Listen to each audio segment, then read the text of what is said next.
Yung buntag, mga maninay. So, bisitahin ko yung nilinis ko doon na pagtaniman ko ng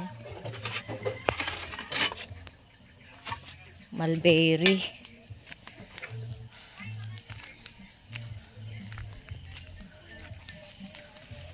Inanuhan na ni mama. O, diniligan na ni mama yung aking grapes. Kibul. Nandoon na rin si papa sa kabilang banda ng garden. Andito si mama.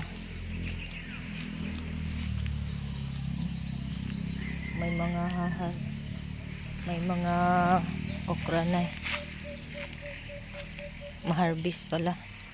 Guys, tingnan niyo yung aking balanghoy. Sana po ay may bunga to.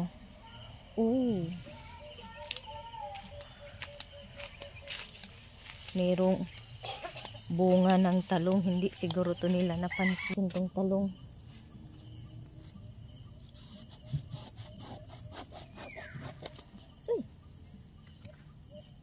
Buti na lang hindi inano ng uod. Ay, itong isa mayroon tong uod. May butas.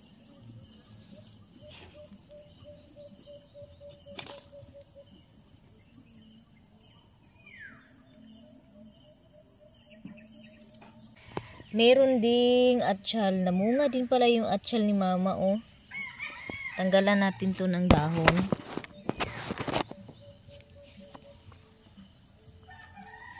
Ito tanggalin ko para mainitan siya.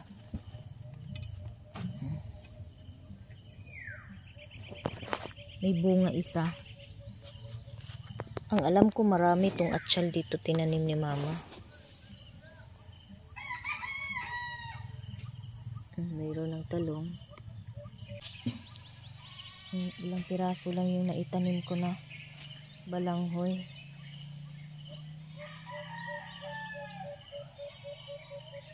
Mag-harvest din ako ng okra.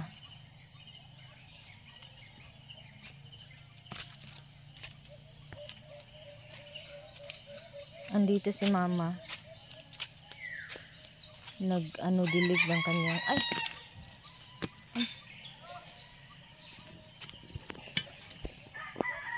Dito ako sa garden ngayon, mga maninay. Namitas ako ng maaga ng gulay. Pero hindi pa ako tapos dito sa okra.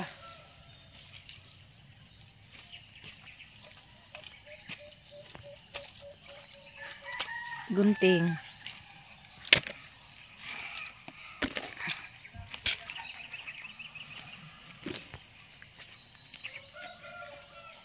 Ayan. Mag-harvest muna ako ng okra.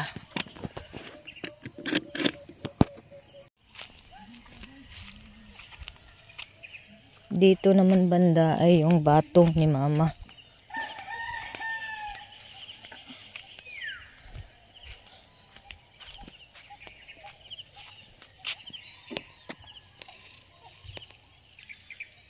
Andun si papa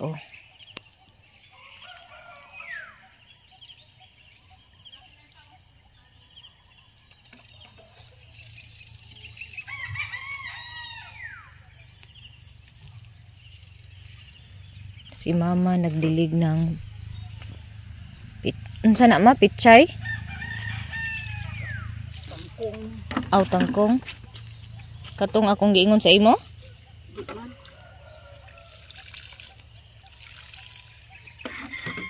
Wala ni mo habuki dahil. May pichay si mama dito, maliit pa. Tangkong. Tangkong pala.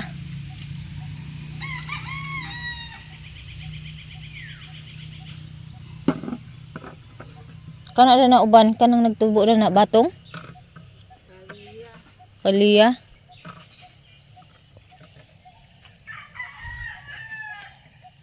Dito naman may paliya si mama. Ayan tumubo na yung paliya ni mama. At sinimula na ring tukain ng manok. Agoy magi pang tuka naman is manok ang bandahon.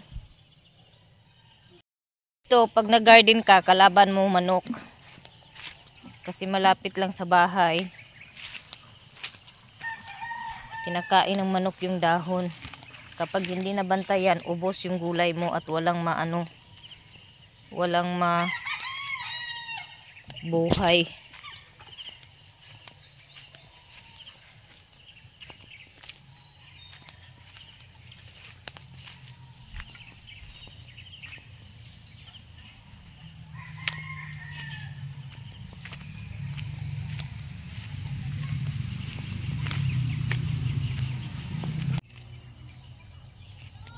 Harvest tayo ng gulay. Yung gulay ni mama. Ayan. Ang alam ko, pag nabali yung punga,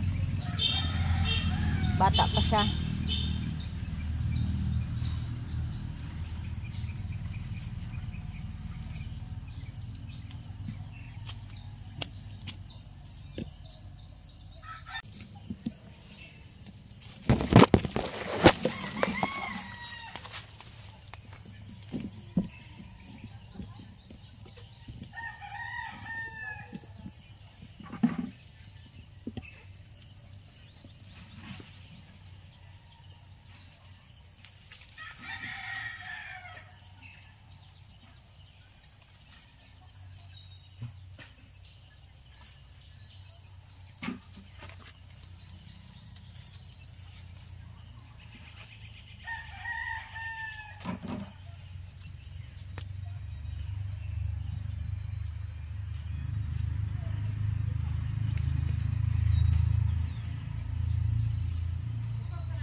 May bumibili ng okra ni mama.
Aray, aray.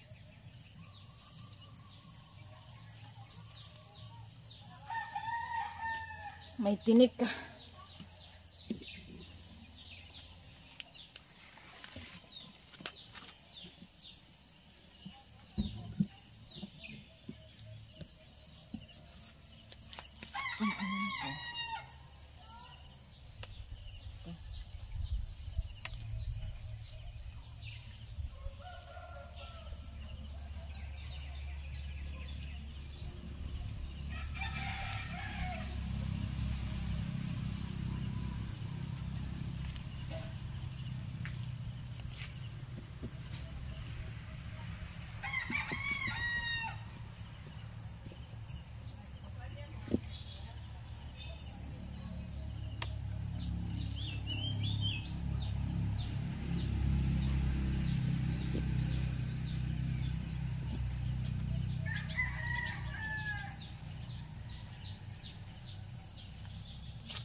Eto na po yung aking na-harvest.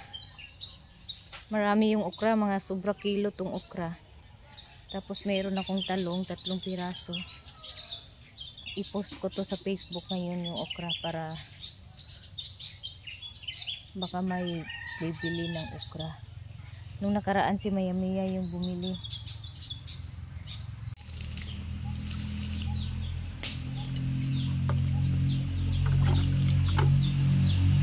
Lagas pa tubig ma? Ha? Oh, dahil na misbis kasi mo okra. Kaya nagagas pa di ay.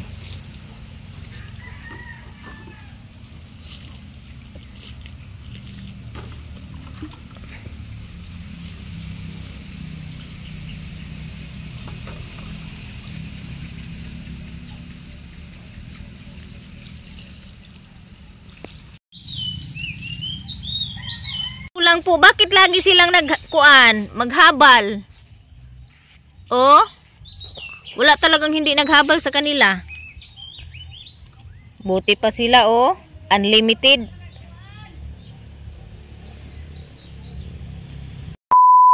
Akong binili kagabi na sari-sari. I-stem ko ito ngayon. Payot. Ang gagawin ko ngayon ay i-ano ko lang to, parang ilaga ko lang ba yung sari-sari, pero timplahan ko din siya. Timplahan ko din. Dito ko na lang siya lutuin.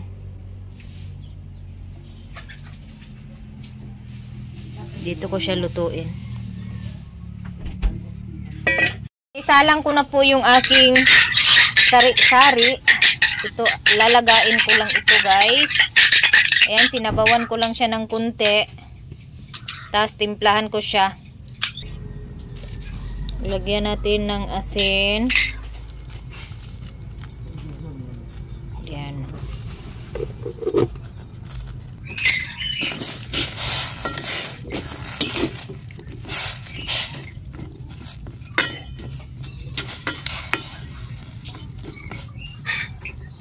Ayan. So, karon nagprepare ko sa akong pamahaw unya. Pagkabuyag buaw jud kaayo basta naata sa bukid mga maninay kay ang atong pagkaon libre. Naay banana din eh. Duha lang kay naaman ko'y avocado. Na ako'y pipino. Na ako'y pipino, na ako'y avocado, na apo ko'y gulay. Napo ko'y gulay diri nga giluto. So nagbukal-bukal na siya. Okay, ako na ni siyang i-off kay malata na unya, wa nay nada. Tuto na ang akong gulay.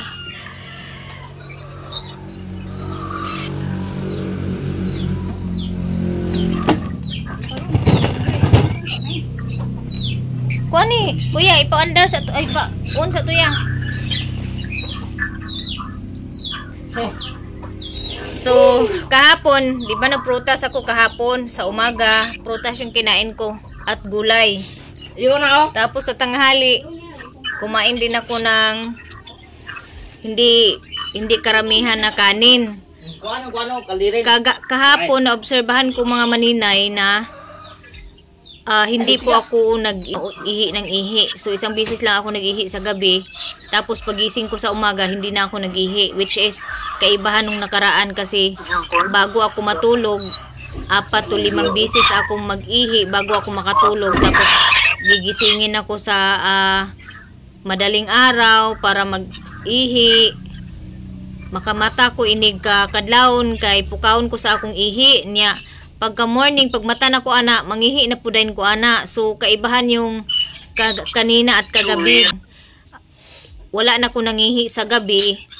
Pag gising ko sa umaga, hindi pa rin ako nagihi hanggang ngayon. Tapos continue po ako nito. Continue ako nito. Tapos yung lalamunan ko kahapon, hindi ko naramdaman na natuyo. Parang tuyo ba yung lalamunan ko.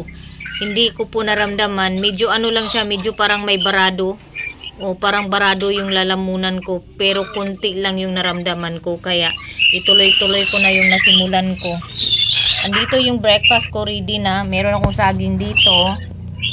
Ayan. So balatan ko tong saging. Ito ay saging na lakatan. So ano lang to, harvest. Sobra to sa bininta ni mama. Mga rejik-rejik ba? Sa bininta ni mama na saging. Ayan. Tapos meron pa akong pipino, kalahati nung kinain ko kahapon. Yung saging din may uod, may uod. Raisin 3. Raisin 3, raisin 5. Tanggalin lang natin to. Pag hinog na talaga yung prutas, inuuod talaga yan, guys.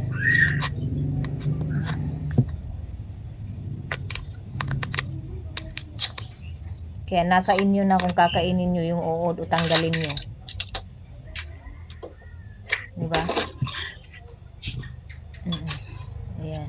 May ano sa buto niya. Ay, sa buto niya. Ayan. Tapos ito naman, meron siyang ano sa loob, pero katulad din kahapon, malambot na to kasi kahapon hindi pa to masyadong malambot. Ang ano lang sa avocado na to is inuuod yung buto niya. Yung maliliit na uod ba? Uy!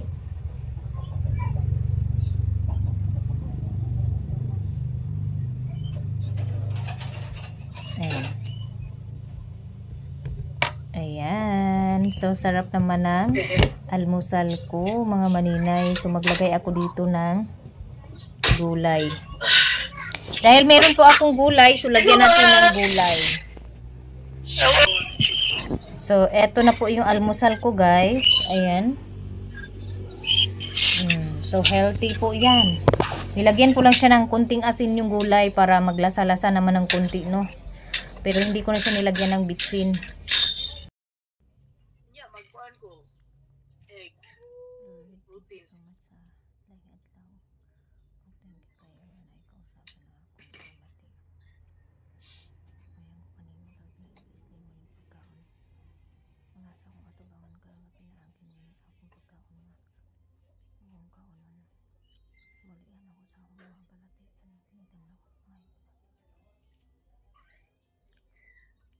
Kain tayo, guys. Walang sakit na hindi gagaling kung tayo ay porsigido na gumaling at maghanap ng paraan para hindi lumala yung sakit natin.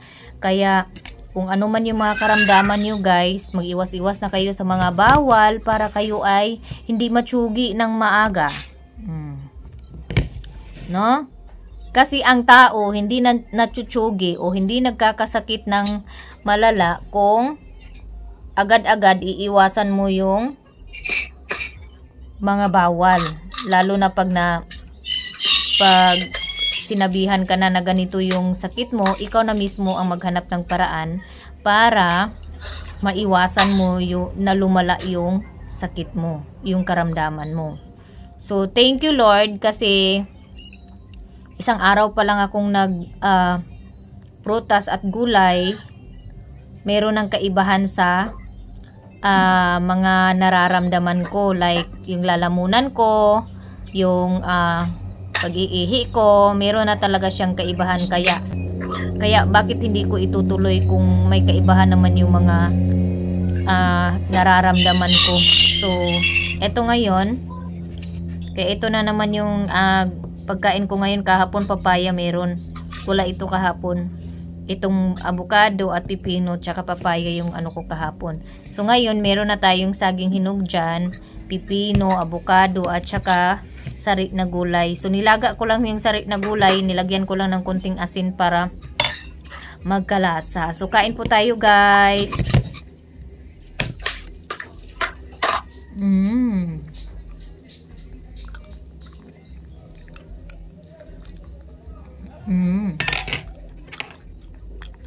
Sarap ng gulay. Masarap yung gulay ihalo sa mga matatamis na prutas. Ipares. So yung avocado, walang tamis. Matabang po yung avocado. Kaya ang ginagawa ko, pinaparisan ko siya ng saging kasi matamis yung saging. Masarap po mga maninay. Super. Ayan. Tapos, naghiwa ako ng saging. Ayan, pares yan.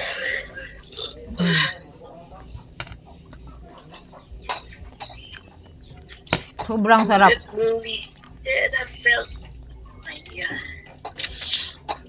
Yung sari, mayroong kalabasa, okra, sitaw, at talong.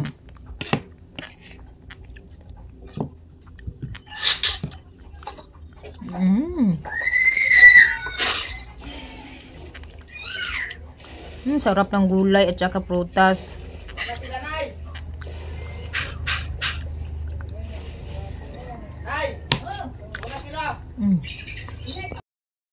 So busog na ako mga maninay, tapos na po akong kumain and sapat lang yung aking kinain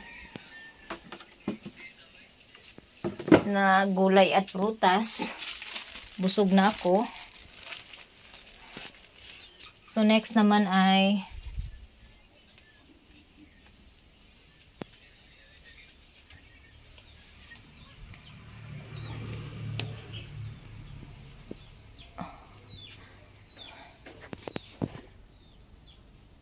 tanggalin natin to yung mga bata kasi dito nila.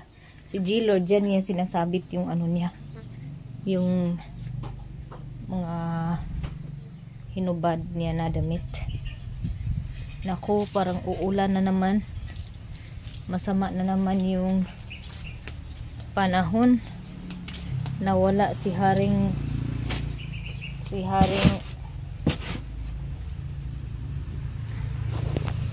araw. Thank you Lord. Nag-agas ang tubig.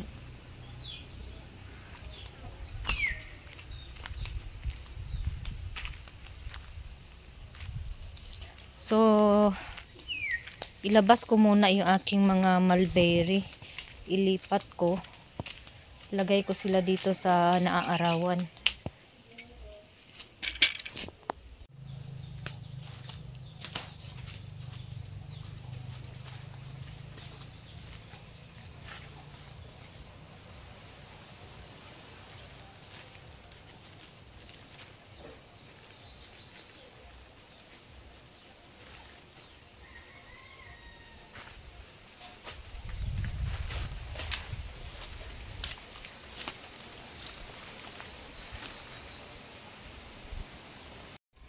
So dito ko siya ilipat.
Ipapakita ko sa inyo guys.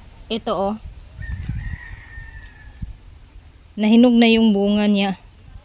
Kaso lang masyadong maliit kasi hindi siya naarawan. Hindi pa siya masyado nakagamot.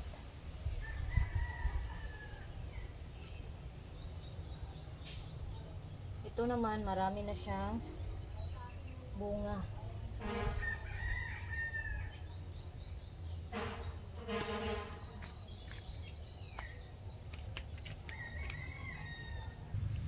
So ayan, nalipat ko na lahat yung aking mulberry.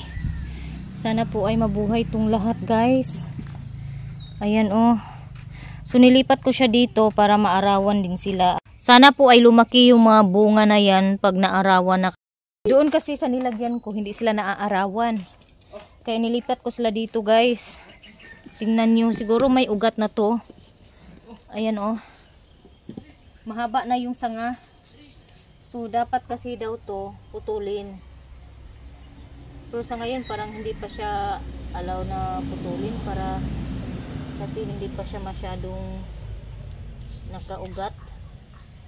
Ayan, so yung pagpupruning daw kailangan tanggalin tong dahon para kasi pag pinutol mo daw yung dahon lalabas yung sanga tapos may kasama na siyang bunga. Ganon daw yung pagpupruning ng mulberry. Pero yung hitsura nito hindi pa siya kailangan hindi pa nakaspread yung mga ugat niya. Siguro maiksi pa lang yung ugat nito kaya hindi pa siya pwede i-pruning. So hayaan ko na siya siguro mga 2 months. Pwede ko na itong ilipat doon sa area kung saan ko nilinis. And bibisitahin ko din ngayon yung pagtaniman ko nitong mulberry.